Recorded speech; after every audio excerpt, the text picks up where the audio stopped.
Este vídeo tem como objetivo explicar os códigos que foram disponibilizados na sala de aula virtual. O primeiro código é o que trata da treliça de 3 barras, porém nós realizamos um procedimento de linearização. Eu vou passar rapidamente pelo código e vocês podem executar enquanto acompanham a explicação. Aqui nós temos a treliça, como já foi apresentada para vocês, a configuração deformada para a análise de segunda ordem e o problema P1, que já é conhecido de vocês. É a treliça de 3 barras com a carga vertical com análise de segunda ordem. A hipótese que nós trabalhamos é que temos um material elástico linear. Nessa célula, nós criamos as variáveis simbólicas que serão usadas ao longo do código. Aqui nós repetimos o código anterior, determinando as condições de equilíbrio, calculando as condições de compatibilidade entre os deslocamentos. Nesta célula, nós reescrevemos a equação de equilíbrio após substituir a equação constitutiva na equação de equilíbrio, como vocês podem perceber. N1 é substituído por EAY1, N2 é AY2 e N3 é AY3. Ao fazer essa substituição, nós reescrevemos a equação em função do deslocamento U e assim resolvemos o problema. Chegamos então em um deslocamento de 0,52. Observando que esse deslocamento ele foi obtido para os valores de área, módulo de elasticidade, comprimento da barra e o comprimento horizontal da barra, assim como o carregamento, todos iguais a 1. O objetivo aqui é simplesmente didático, então esses valores nós podemos atribuir quaisquer valores, porém para efeito didático e para simplificação foram atribuídos os valores unitários. Agora nós vamos abordar o problema P3, que é o problema de interesse. O problema P3 é uma aproximação do problema P1, que é a análise de segunda ordem. Então, vamos aproximar a análise de segunda ordem. De que forma? Nós vamos, então, usar a mesma equação do problema P1, porém, agora considerando que o equilíbrio ocorre na configuração indeformada. Bem, se o equilíbrio ocorre na configuração indeformada, nós substituímos o deslocamento igual a zero no problema P1 e chegamos nessa equação, que aparece aqui. Agora, nós vamos usar a hipótese de pequenos deslocamentos. Ou seja, na hipótese de pequenos deslocamentos, a relação U sobre L ou U sobre A ela é muito pequena e é bem próxima de zero. E nós vamos implementar esse procedimento da seguinte maneira. Nós vamos linearizar a expressão das deformações, pois, considerando que U é muito pequeno, nós vamos usar séries de Taylor e linearizar essa equação. Então, como eu informei para vocês, a linearização se dá por séries de Taylor. Então, aqui nós criamos o epsilon alterado, alteramos o epsilon, criamos uma série de Taylor para o valor de epsilon2 e substituímos então, removemos a parte que é os termos de alta ordem e usamos somente os dois primeiros termos. Para n igual a 1, para n igual a 2, nós usamos o termo linear, o termo constante e o termo linear. Então, aqui embaixo, nós temos o resultado da linearização das deformações.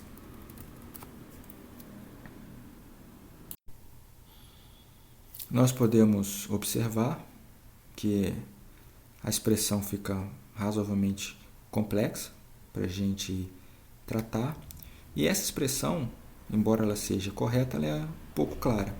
Então nós vamos reescrever as deformações simplesmente elevando ao quadrado e extraindo a raiz do termo. Este termo que aparece para que a gente possa agrupar melhor essa expressão. Então nós vamos trabalhar com esse termo aqui, que está indicado.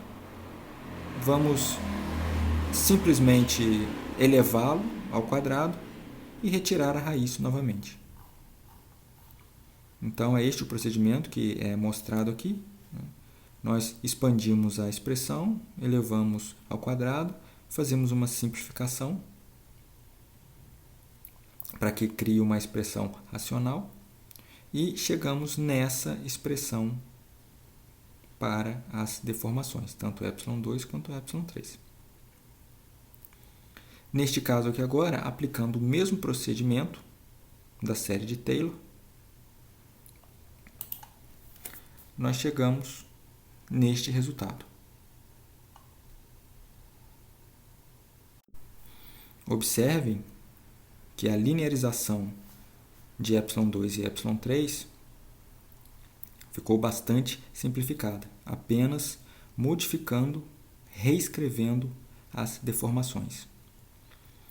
De posse disso agora, nós substituímos a equação constitutiva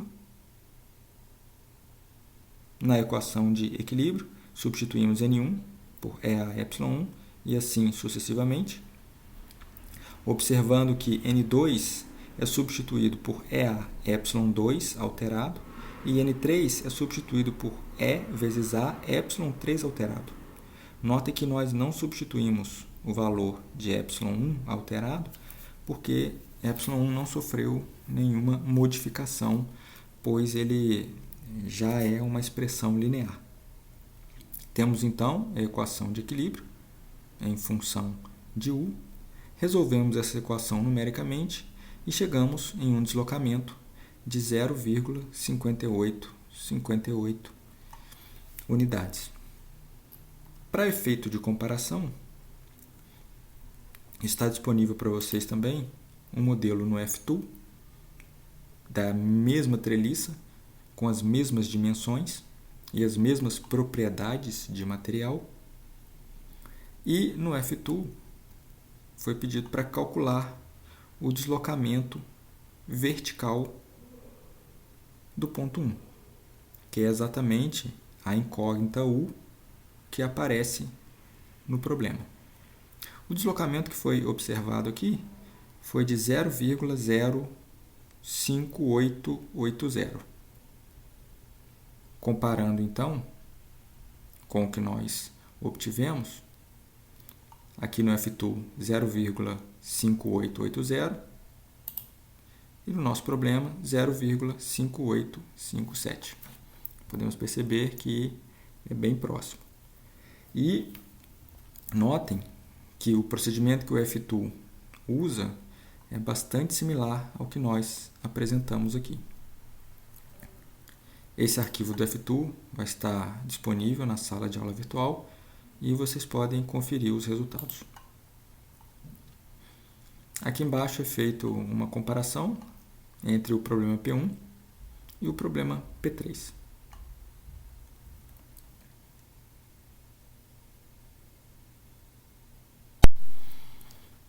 O segundo código ele trata da treliça de 3 barras, porém com uma carga horizontal.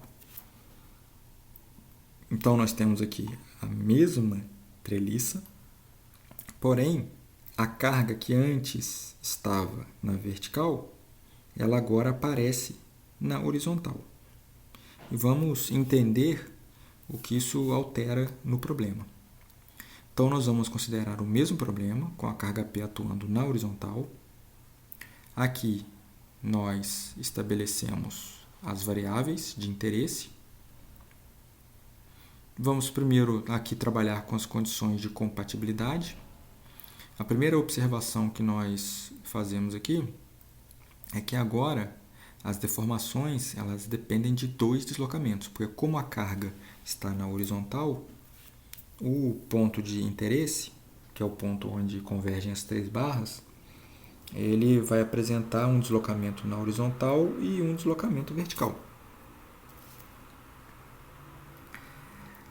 Vamos agora montar a condição de equilíbrio, que diferentemente do problema anterior, nós vamos montá-la com os eixos x e y, fazendo uma análise de segunda ordem, com o equilíbrio na posição deformada. Então aqui nós temos as duas equações de equilíbrio, somatório de forças em x, que eu indiquei por Fx, somatório de forças em y, que eu indiquei por Fy. Não vou entrar aqui em detalhes, vocês podem conferir com o modelo geométrico que foi apresentado. Então vocês podem substituir a carga horizontal e vocês vão chegar nessas mesmas duas equações. Então aqui nós temos duas equações de somatório de forças em x, somatório de forças em y, observando que na horizontal aparece a força P, pois a força P agora está na horizontal, e o equilíbrio de forças na vertical tem que ser igual a zero. Então nós reescrevemos a equação de equilíbrio, substituindo as equações constitutivas, como aparecem aqui, e chegamos nessas equações. Notem que elas ficaram bem maiores do que no caso anterior.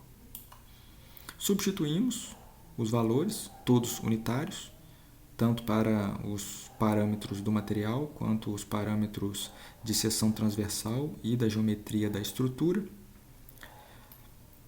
Para facilitar aqui a solução desse problema, nós vamos montar um sistema de equações através de uma matriz, então onde cada equação vai formar uma linha da matriz. Substituímos os valores nessa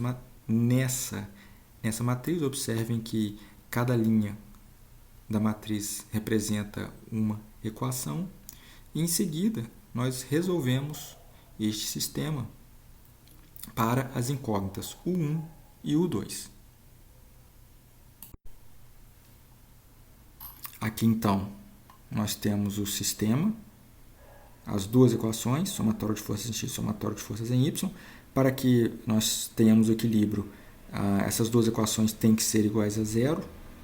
Substituímos os valores nas equações e, ao resolver esse sistema, encontramos um deslocamento horizontal de 1,499 unidades e um deslocamento vertical de 0,4834 unidades.